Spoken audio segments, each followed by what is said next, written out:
الحمد لله رب العالمين والصلاة والسلام على سيد المرسلين اما بعد فاعوذ بالله من الشيطان الرجيم بسم الله الرحمن الرحيم الصلاة والسلام عليك يا رسول الله وعلى آلك وصحابك يا حبيب الله۔ آج شعبان کی 29ویں تاریخ چل رہی ہے، جمعہ کا دن جب میں ریکارڈ کر رہا ہوں تو ہو سکتا ہے کل، یعنی اگر آج چاند ہو گیا تو کل سے رمضان شروع ہوں گے۔ آپ لوگوں کو یہ کچھ دنوں بعد 4-5 روز بعد یہ آڈیو سننے ملے گی شاید، تو جب بھی بس دعاؤں میں یاد رکھیے گا، رمضان کی مبارک دعاؤں میں، مبارک ساعتوں میں،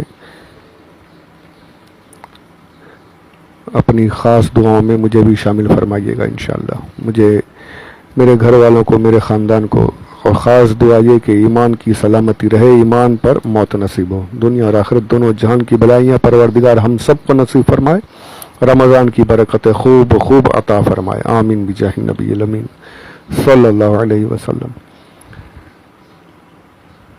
سورہ بقرہ کی آیت نمبر 3 جو ہماری چل رہی ہے، اس کے پہلے نماز کے تعلق سے چند باتیں میں نے عرض کی۔ ایک ضروری بات رہ گئی جو میرا طریقہ رہا ہے ڈکشنری کے میننگ اور پھر شریعت میں کیا معنی ہے وہ بتانے کے، یہاں پر رہ گیا۔ شریعت میں نماز صلاۃ کسے کہتے ہیں؟ شریعت میں تفسیر خازن میں صفحہ نمبر 40 جلد نمبر 1 اس میں فرماتے ہیں کہ نیت کے ساتھ مخصوص ارکان کا کرنا یہ نماز ہے۔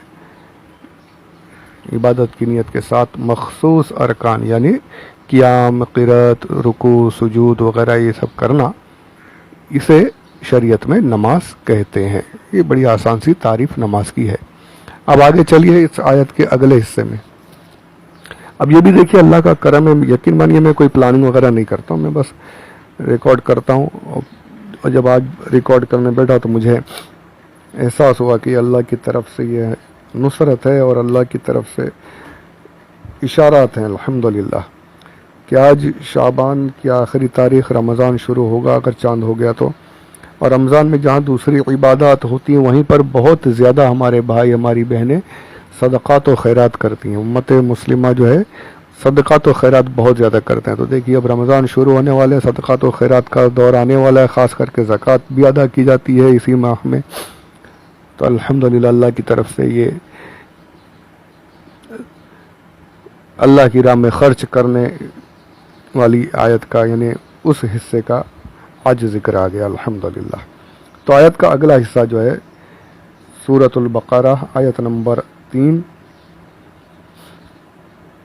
ہم نے ابھی تک سنا الذین یؤمنون بالغیب ویقیمون الصلاۃ ومما رزقناہم ینفقون، وہ جو بے دیکھے ایمان لائیں اور نماز قائم رکھیں، اور اب جو ہم آگے سن رہے ہیں جس کے بارے میں، اور ہماری دی ہوئی روزی میں سے ہماری راہ میں اٹھائیں۔ یہ اس آیت کا، اس حصے کا کنز الایمان شریف سے ترجمہ میں نے آپ کو سنایا۔ یہاں پر اب جو ہے متقین کی جو میں نے بتایا نا 5 صفتیں، تو اس میں سے یہ تیسری صفت اب بتائی جا رہی ہے۔ سب سے پہلے فرمایا ایمان لاتے ہیں بالغیب، بے دیکھے ایمان لاتے ہیں۔ متقین کون؟ جو بے دیکھے ایمان لائیں۔ دوسری صفت بتائی وہ نماز قائم رکھتے ہیں، نمازیں پڑھتے ہیں۔ اب تیسری صفت، تیسری خوبی متقین کی بتائی جا رہی کہ وہ ہمارے دیے ہوئے میں سے، ہماری دی ہوئی روزی سے ہماری راہ میں اٹھائیں، یعنی اللہ کی راہ میں خرچ کرتے ہیں، ہمارے دیے ہوئے رزق میں سے اللہ کی راہ میں خرچ کرتے ہیں۔ تو یہ ترتیب وار چلا آ رہا ہے۔ پہلے دیکھیے نماز، نہیں پہلے ایمان، معاف کیجیے گا، سب سے پہلے تو ایمان، پھر نماز، اب آگے مال خرچ کرنے پر۔ تو اس پر انشاءاللہ چند باتیں، چند کیا کچھ اچھی خاصی باتیں ہوں گی۔ میں جب یہ پڑھ رہا تھا تفاسیر کو تو کئی ہو گئی، 6-7 تفاسیر ہو گئی، مجھے اتنا کچھ مواد مل نہیں رہا تھا کہ میں یہ اتنا بہت جلدی ہو جائے گا، لیکن جب آگے بڑھا نجوم الفرقان آئی، روح البیان وغیرہ آئی، تو الحمدللہ بہت کچھ اس میں سے مل گیا. انشاءاللہ آپ سنیں گے تو آپ کی روح بھی جھوم اٹھے گی انشاءاللہ. روح البیان صفحہ نمبر 38، والیوم 1 جلد اول، والیوم 1 پیج 38. اس میں بڑا ہی پیارا ہے یار یہ روح جب میں نے جب پڑھا تو میں بالکل سوچ میں پڑ گیا کہ یہ کیسے ان لوگوں کو انہیں اللہ کی طرف سے ہی ان پر بھی کرم ہوتا تھا جب یہ اتنے پیارے پیارے جملے لکھ دیتے تھے، اتنی پیاری پیاری باتیں، اتنا سوچ کر. یہ سب اللہ کی دین ہے.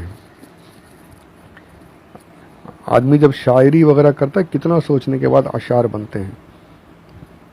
اور یہاں تو شاعری نہیں ہے، یہ تو دین کی بات ہے. قرآن کے بارے میں لکھنا ہے اور وہ بھی نثر میں لکھنا ہے، اور اس میں اتنے اچھے الفاظ کے ساتھ، اتنی راہم جو ہے جسے کہتے ہیں وزن کے ساتھ، انگلش میں راہم کہتے ہیں. میں عربی کے پہلے پڑھتا ہوں، وہ سماعت فرمائیے گا تو آپ کے سمجھ میں آئے گا میں کیوں بول رہا ہوں. پہلے تو آپ نے یہ فرمایا کہ آیت میں پہلے ایمان کا ذکر ہوا، پھر نماز کا ذکر ہوا، پھر اللہ کی راہ میں خرچ کرنے کا. تو فرمایا ایمان، اس کا تعلق جو ہے وہ دل سے ہے. دل تمام بدن کا سردار، تو دل سے ایمان کا تعلق ہے. تو ایمان سب سے پہلے ایمان کا ذکر ہوا، پھر نماز کا ذکر ہوا. تو نماز کا تعلق بدن سے ہے. عبادت جو ہے بدن سے کی جا رہی، بدنی عبادت، اور تمام عبادتوں کی افضل عبادت نماز، تو اس کا ذکر ہوا. پھر انفاق کا ذکر ہو رہا. تو یہ جو ہے اب یہ عبادت مالی ہے، مال خرچ، اللہ کی راہ میں مال خرچ کرنے کے بارے میں. تو یہ اس طریقے سے لائن سے کہ پہلے ایمان دل سے، پھر نماز بدن سے، اور پھر انفاق خرچ کرنا اللہ کی راہ میں یہ مال سے. سبحان اللہ، کتنی پیاری ہے، کیسی سوچ تھی. اب یہ دیکھیے اس کے بعد فرماتے ہیں اسی صفحے پہ، فَفِي الْإِيمَانِ النَّجَاةُ وَفِي الصَّلَاةِ الْمُنَاجَاةُ وَفِي الْإِنفَاقِ الدَّرَجَاتُ. سبحان اللہ، دیکھیے کیسے الفاظ ہیں کہ جب یہ آدمی ایمان لایا تو اسے نجات مل گئی، نماز پڑھنے لگا تو نماز میں دعائیں کرنا شروع کر دیا، اور جب اس نے مال اللہ کی راہ میں خرچ کرنا شروع کیا تو اس کے درجات بلند ہونے لگے. دیکھیے کیسے نجات، مناجات اور درجات، یہ تینوں رائم کیسے لے کر آ رہے ہیں، کیسے ایک ہی وزن پہ بات، اور کتنی پیاری عمدہ باتیں بتا رہے ہیں. اور ابھی اور سنیے انشاءاللہ. اس کے بعد آگے جاتے ہیں، وفی الایمان البشارۃ وفی الصلاۃ الکفارۃ وفی الانفاق طہارۃ. سبحان اللہ. دیکھیے فرمایا ایمان لایا تو اس کے لیے بشارت کہ تیرے لیے جنت کی بشارت ہے. اب نماز قائم کرنے لگا تو اس کے گناہوں کا کفارہ، جو گناہ ہو گئے اس کے خطائیں ہوئی ان کا کفارہ ہو گیا. اب جب اللہ کی راہ میں مال خرچ کیا تو مال کی پاکیزگی، مال پاک ہو گیا، طاہر طیب ہو گیا. یعنی کہ جو زکوٰۃ جس مال کی نہیں دی جاتی وہ مال ناپاک رہتا، اس میں برکت نہیں رہتی. اب جب اس نے زکوٰۃ دی، اللہ کی راہ میں خرچ کرنا شروع کیا، تو اب جو ہے اس کا مال پاک ہو گیا، اس میں برکت بھی آ گئی اور اس میں پاکیزگی بھی آ گئی. سبحان اللہ. دیکھیے الفاظ کو دیکھیے، رائم دیکھیے. فرمایا ایمان میں بشارت، نماز میں کفارہ، اور انفاق میں طہارہ. بشارہ، کفارہ، طہارہ، کیسے کتنا، یعنی سبحان اللہ. اور آگے چلیے، پھر فرماتے ہیں وفی الایمان عزہ وفی الایمان العزت وفی الصلاۃ القربۃ وفی الانفاق الزیادۃ. سبحان اللہ.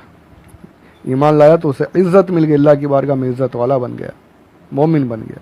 اور جب نماز پڑھنے لگا اللہ کے قریب ہو گیا، اللہ کا قرب نصیب ہونے لگا.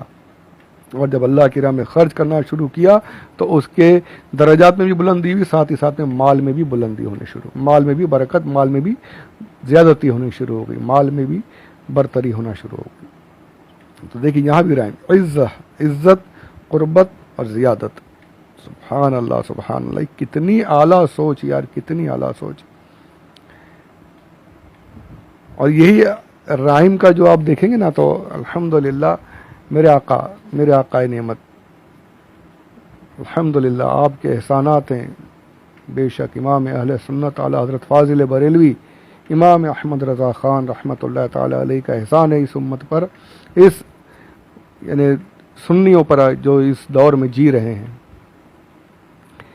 آپ نے جو علم کے جو دریا بہائے ہیں الحمدللہ، اس طرف ابھی جاؤں تو بہت کچھ بول سکتا ہوں، پر صرف ایک مثال دینا چاہتا ہوں کہ جس طریقے سے یہاں پر ابھی رائمنگ جو آئی، ایک ہی وزن سے الفاظ لکھے گئے، اعلی حضرت کی کتابوں کو، رسائل کو وغیرہ کو دیکھیں آپ تو یہ ہر جگہ بہت جگہ ملے گا بالکل اسی طریقے سے آپ لکھتے چلے گئے، اور فوراً فی البدیہہ لکھتے تھے اور نثر کے اعلیٰ نمونے پیش کرتے تھے۔ سبحان اللہ، اسی لیے خود ہی کہتے ہیں ملک سخن کی شاہی تم کو رضا مسلم، جس سمت آ گئے ہو سکے بٹھا دیے ہیں۔ سبحان اللہ، یہ اللہ کی طرف سے ہے کہ اللہ نے عطا فرمائی ہے وہ قوت۔ تو الحمدللہ یہ بہت یعنی بڑی بات ہے کہ اتنا آدمی کو سوچنا پڑتا ہے، یا پتہ نہیں کیسے سوچ سوچ کر یہ علماء کرام پر اور اولیاء کرام پر یہ اللہ کی طرف سے الہام ہوتا تھا، گویا کہ وہ ایسے پیارے پیارے الفاظ لکھ دیتے تھے۔ الحمدللہ، درود پاک پڑھی، اللہم صلی علی سیدنا مولانا محمد وعلی آل سیدنا مولانا محمد وبارک وسلم صلاۃ و سلام علیک یا رسول اللہ۔ ایک بڑی پیاری بات، انہیں اکثر جو ہے اکثر تفاسیر میں اس طرف ہی گئے ہیں مفسرین کرام کہ یہاں پر جو نفاق جو ہے، انفاق اللہ کی راہ میں خرچ کرنا، نفاق جو کہتے ہیں کہ اپنے ہاتھ سے کسی چیز کا نکل جانا، کسی چیز کو اپنی ملک سے نکال دینا، اپنی ملک سے، یعنی اب جب ہم پیسہ اپنے ہاتھ سے نکالتے ہیں، جیب سے نکالتے ہیں، تجوری سے نکالتے ہیں، ہمارے ہاتھ سے نکل گیا۔ اور بھی معنی ہے یہاں پر، ایک معنی جو آپ لوگوں کے سمجھ میں آ جائے آسانی سے، تو وہ یہ میں عرض کر رہا ہوں کہ اپنے ہاتھوں سے اپنی ملکیت سے چیز نکل گئی، اسے کہتے ہیں نفاق۔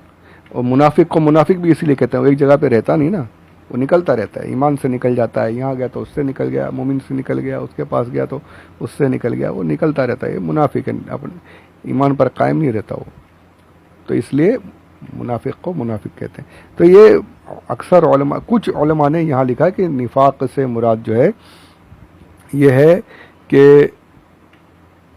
زکوٰۃ مراد لی گئی ہے، پر صرف زکوٰۃ مراد نہیں ہے یہاں پر ہر صدقہ، تمام مفسرین کرام زیادہ تر اس پر گئے ہیں کہ جنہوں نے زکوٰۃ مراد لی ہے انہوں نے اعلیٰ درجے کا، یعنی فرض کا، جو فرض سب سے اول فرض ہے مال اللہ کی راہ میں خرچ کرنے کا، وہ زکوٰۃ ہے، تو اس کو مراد لیا ہے۔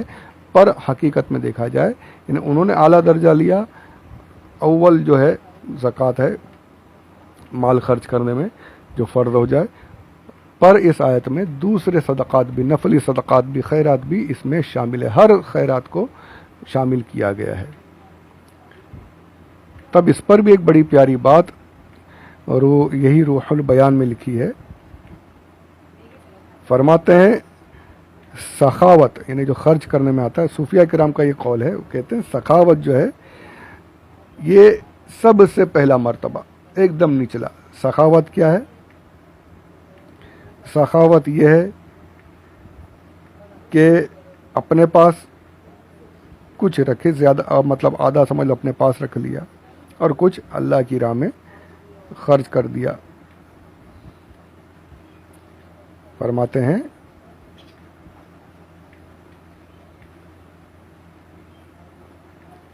السخاوت